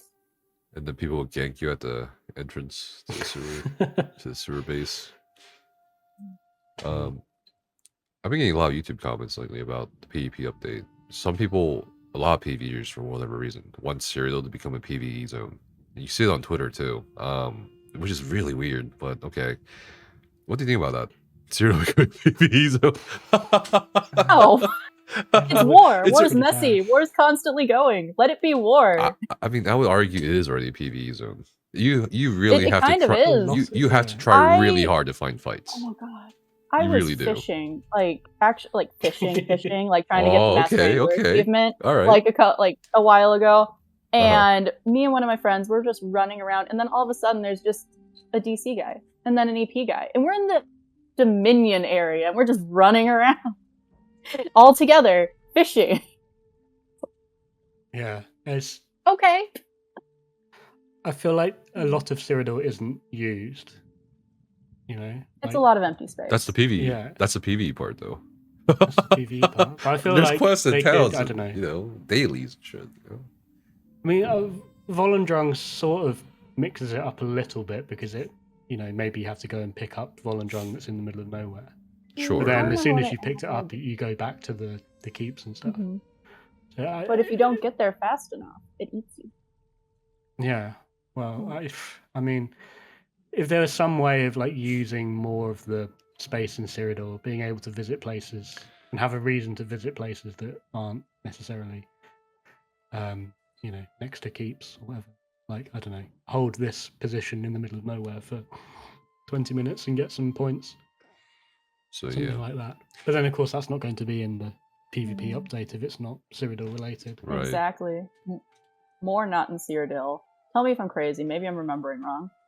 When they released Volendrung, they said potential like having more Daedric Yes. weapons. Yes. Essentially. I think. Where are other Daedric weapons? We've had Volendrung forever. Yeah, well, they've been in the Crown Store. Like, you can buy the skins Well, for the other no, ones. the fightable Daedric weapons. The artifacts to mix up PvP. I think the next Yeah. artifact was supposed to be a bow. Yeah, wasn't it the bow? It- Was it the or- one from Skyrim that you could shoot up in the sky? and it- Something. It was a bow. It was data Yeah. mined or whatever, but never came out. So, yeah, I mean, 2022 for High Isle, people thought, you know, because the plot of High Isle is peace talks. So people thought, you know, maybe Well- they're getting rid of Cyrodiil. And then 2020, and then this year people think they gotta get rid of Cyrodiil and make it the PvE zone because there's not Cyrodiil related PvP content. I don't know. It's really weird. This weird fixation on Cyrodiil needing to be a PvE zone. Peace talks are just so they can write off the 3 main alliance leaders. That way they don't have to worry about getting the voice actors back. Like Kate Yeah. Beckinsale. Yeah. Don't have to worry Yeah. about I mean, the prophet's Scheduling. dead now, right? So Well, hopefully he's dead. He's the He's only been one dead. that should actually be dead. oh, but he's like IRL dead as well. You're one of those people who believe that Well, yeah, the prophet needs to deserve this death. Oh no, I killed Lyris first. Oh, you killed She was Lyris so first? annoying. Oh, my first playthrough when I didn't know anything, she was so annoying. I killed her. I killed Saisahan first. My second I killed playthrough, I Saisahan killed the as well. prophet. Yeah, I killed I Saisahan couldn't first. kill Sai. Why not? He was actually a decent person until I learned about his lore when he like killed all of those people and took back Leyawen by himself. Oh my gosh! But that's also OP, and apparently he's descended from a god. Like what? Why didn't he just become the emperor? Yeah, I chose Sai because like he was broken, and he wanted to die, and I was like, I can relate. I'm like, all right, here you go, big guy. He's merciful, like a merciful death, right? Done. Well, that's why I chose him. I chose the him first because, time. like, if he wants a warrior's death, like that's like the most badass thing to do is to be saving the universe, right? But that's not really a warrior's death if you're sacrificing yourself. You kind of got to go down in combat, right? I think it's like as good as you can get. I think he'd rather that than like living forever and dying of old age. Whereas the others, I don't think would mind that as much. I don't know. Also, didn't really read the quests. I have no idea. At least you admit it. Fair. I don't know if it's something I want from this year. Maybe I don't know if it's ever gonna happen. But I think no matter what, and this is a depressing prediction, I think no matter what comes out this year, ESO will just be seasonal in terms of like player retention and player activity.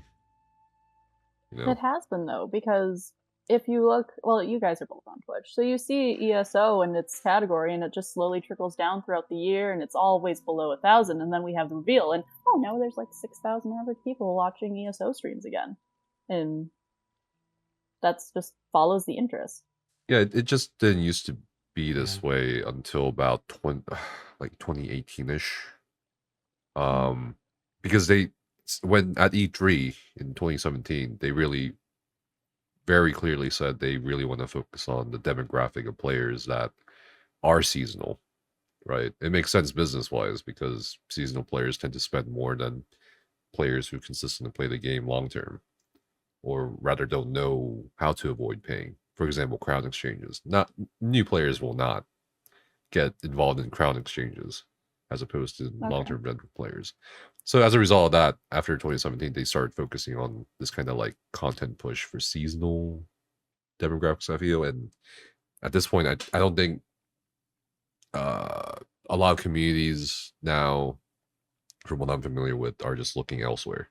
Like, you know, it used to be a lot of guilds stuck around in ESO or communities stuck around in ESO, but now it's just kind of like people are branching out or just kind of coming back to ESO seasonally. Yeah.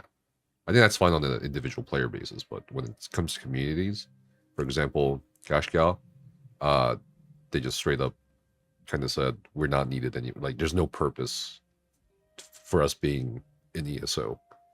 There's like the point of a guild or the point of what we want to be as a guild no longer exists in ESO because it's so geared towards solo play, so geared towards not really needing to be in a guild. It's just like, I think that's a bad thing, in my opinion.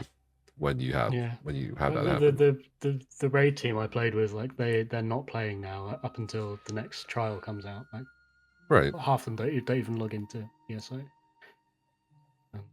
Yeah, but I think that's what's it's just gonna happen unless something radically changes, which I don't think won't.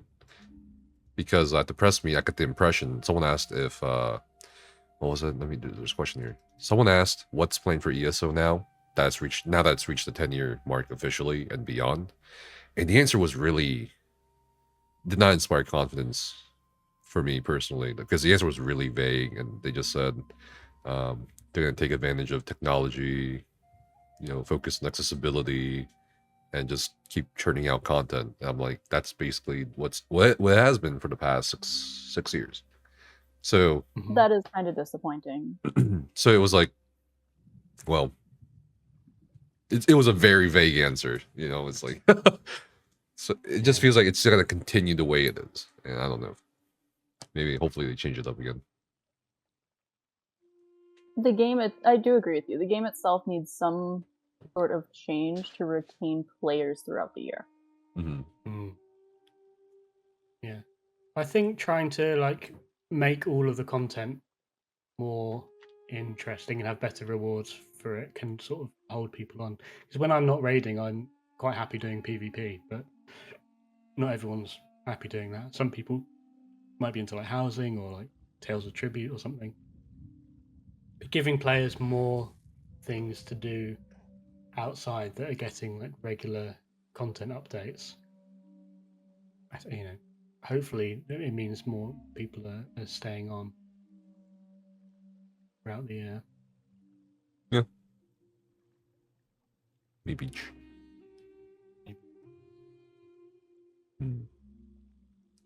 Do you want to take? Do you guys want to talk about anything else before we start taking questions? Anything you want to talk about? We can talk about whatever. I'm checking my notes. I made. You have notes? I made a list. I don't. See, so what I'm talking about. NA people are so organized. EU people, I wouldn't have made notes. It's because I normally make the notes for our Snug podcast and stuff. I make sure we have notes. There's a bunch of us. You got to stay on task. Wow. But we don't normally get 4 hours like you guys do. We just do it in a span of 50 minutes. But no, we covered all of the topics. I don't think we've done 4 hours. I think the most was 2 hours, 2.5 hours. I don't know. I think Lotus did a 4-hour podcast. Oh my goodness. Recently with the Tales of Terminal Reunion. Oh yeah, there were like 5 of them. That took a minute. Yeah. Yeah. Well, I guess we'll take questions from chat if anyone wants to ask questions about anything you've heard, cosplaying, the new chapter, Daedric Prince, etc. Do we know who's coming to Amsterdam? Amsterdam. Is most of the like all the ESO stream team going to be? I feel the ESO stream team. Yeah, I feel like most of them are going. I know Payne's going. I'm going. Fox, Ninetail, and his wife. Fox, yeah, both of them Fox 10. Fox 10 people. Yep. I don't know if Nellie's going to Europe. Not sure. I'm sure a lot of the European streamers are going, of course, because it's right there in their continent. Yeah. I was a bit confused that they're doing like another one in the USA next year. But that'll be the 11th year anniversary. It makes sense. Baltimore, Washington area. That's for the console 10-year anniversary, Ollie, because console came out in 2015. Because that's why they're doing a whole year of local celebrations. The Amsterdam one starts it. That's going to be the super fun one. And then there's a bunch of small local ones that, except for the Germany one, has not been announced. And then in the US, all we got is spring, summer in the Baltimore, Washington area for 2025 for the console. So, yeah. Okay. Well, have they announced the local ones as well? Is there one in London? There must be one in Only London. Only the Germany tavern has so far been announced. Oh. I'm not going to that one. You already got me for Amsterdam. I'm not Can we going buy tickets? Can you buy me a ticket? Oh my god, it's so expensive from here. I'll buy a ticket. Really? Is it? No, I'm not buying you a ticket. Wait, actually, let me check the ticket prices right now. Maybe they updated. But it's been sitting at around $1,300 to $1,400 fucking dollars for me. What, for a flight to? For a round flights trip. are only going to keep getting more expensive. Yeah. Flights are predicted to continue going up throughout 2024. Yeah. Oh my goodness. Doesn't help that I don't live on the East Coast anymore. I mean, surely, like, are you near Dallas? Like, Dallas flies everywhere, don't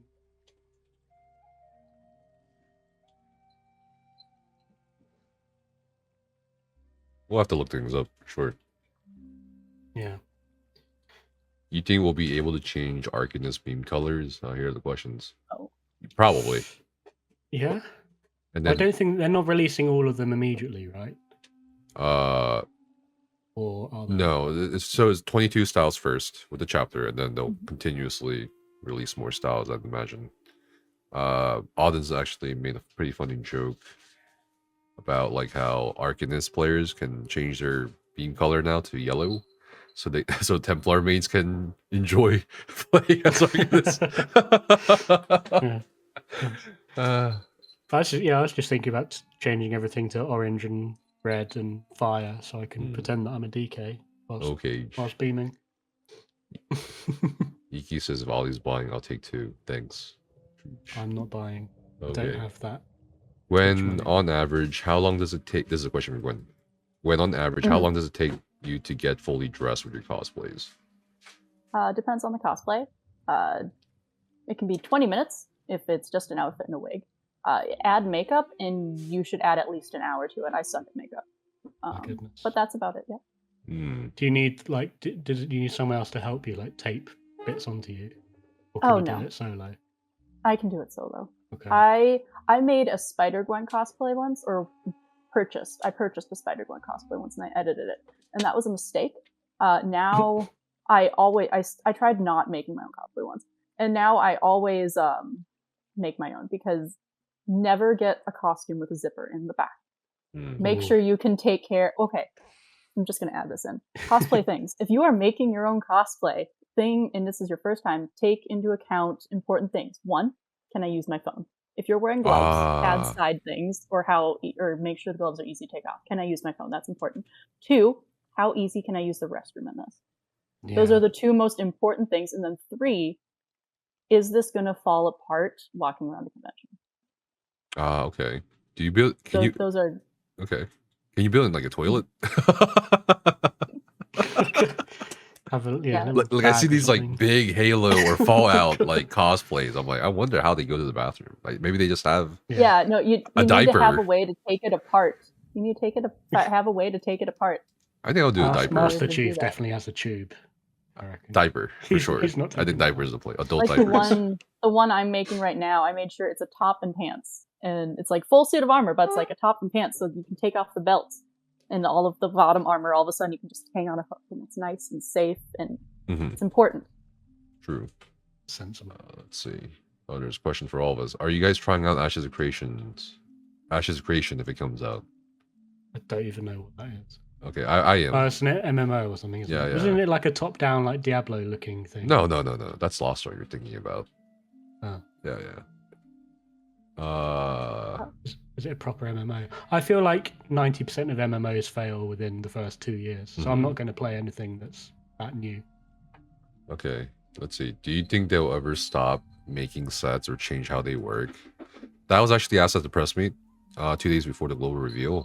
Let me look up this answer. But didn't we ask this to like Finn as well? Okay, here's what happened. On the topic of item sets, someone asked if more item sets are still going to be added with content updates, or will alternatives be looked at due to the clutter. The devs answered that they are discussing this internally, as it's become harder and harder for even them to come up with new concepts or ideas for item sets. They acknowledge that removing item sets may be hard, as they become woven into the game as part of in-game rewards or incentives for players to expect for new content. And this is what I talked about in the past too. Like they dug a hole for themselves with the item sets and how they get introduced. 3 for each zone plus.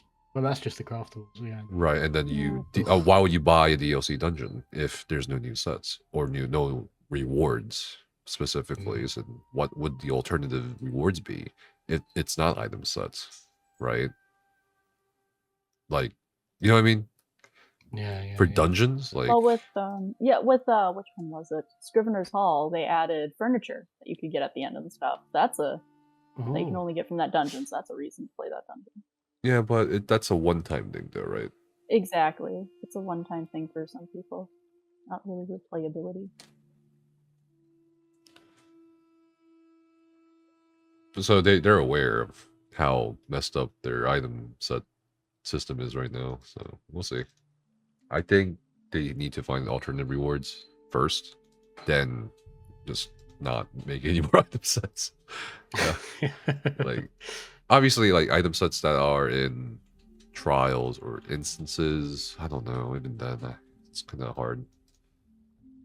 Okay, here's a question for Gwen. Have you ever had a hard time getting your costume through TSA? Oh, I have never had an issue with TSA, thankfully. I also only make my weapons and stuff out of foam. I know for the US at least, they are very picky about weapons for conventions. They're very picky and not picky. You don't have to have orange tips on your guns or anything like they say it in the rules, but no one cares. But it has to be foam. It can't be a real weapon. In the EU, you could bring live steel. You could bring a sword to a convention, and you can generally get away with that. And that's really weird as a US person. I was going to say, airsoft and BB guns in the UK, we don't have orange tips on them. They just look like a real gun. I remember Raymoon Cosplay. He brought a straight up spear to the ESO tavern. I was like, what? They what? Yeah. Yeah, so I don't have to worry about TSA. Okay. Do you think we'll ever get a chance to color our hair? You already can.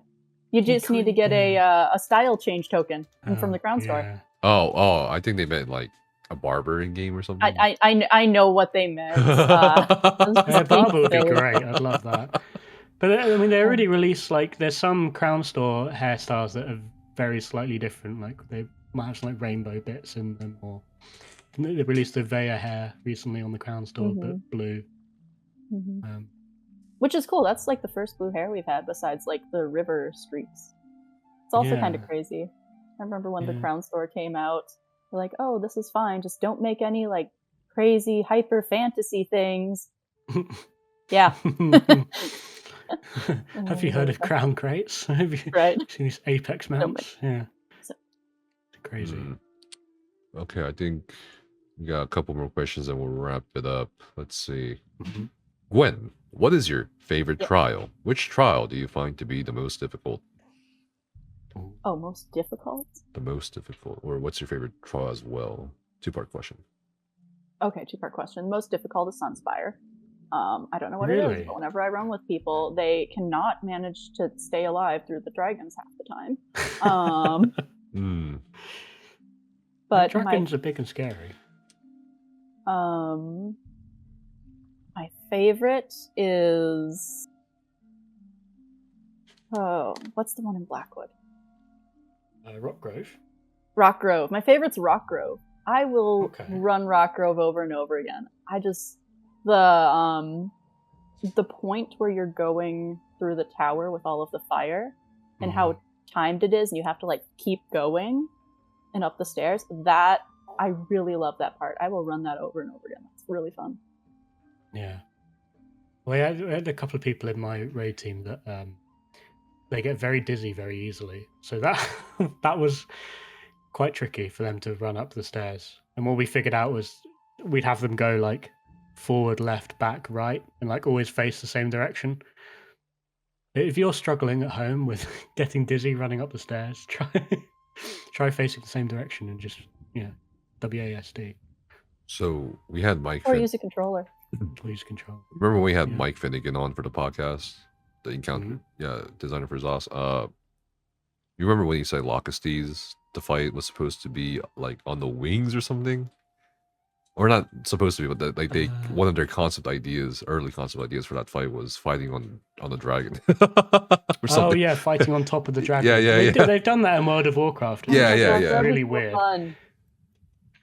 But we'll see. I wish shooting. I know in ESO you can't do stuff like that because it's an MMO. But specifically targeting wings or stuff with a bow or a sword with being able to aim. Well, they have that in Kind's Aegis, right? They've got the harpoon things, the ballistas, the second boss. But if we have that for the dragons, stop it from flying. That'll be good. I remember the first time we were in Elsewhere. I had a DK friend, and I had to throw them a staff because we're fighting our first dragon. They're like, I can't hit it. Let's see. Last question. Do you want ZOS to up the max CP limit? Yes. Really? Yeah, I want another 3,600 points. I'll grind it. Yeah. Well, good. Because right now, with 3,600 points, you can't put, you can't have all the nodes. Yeah, that's the only annoying That's thing, insane. At max, you can't actually buy everything. Yeah, it's, I don't know. 10,000.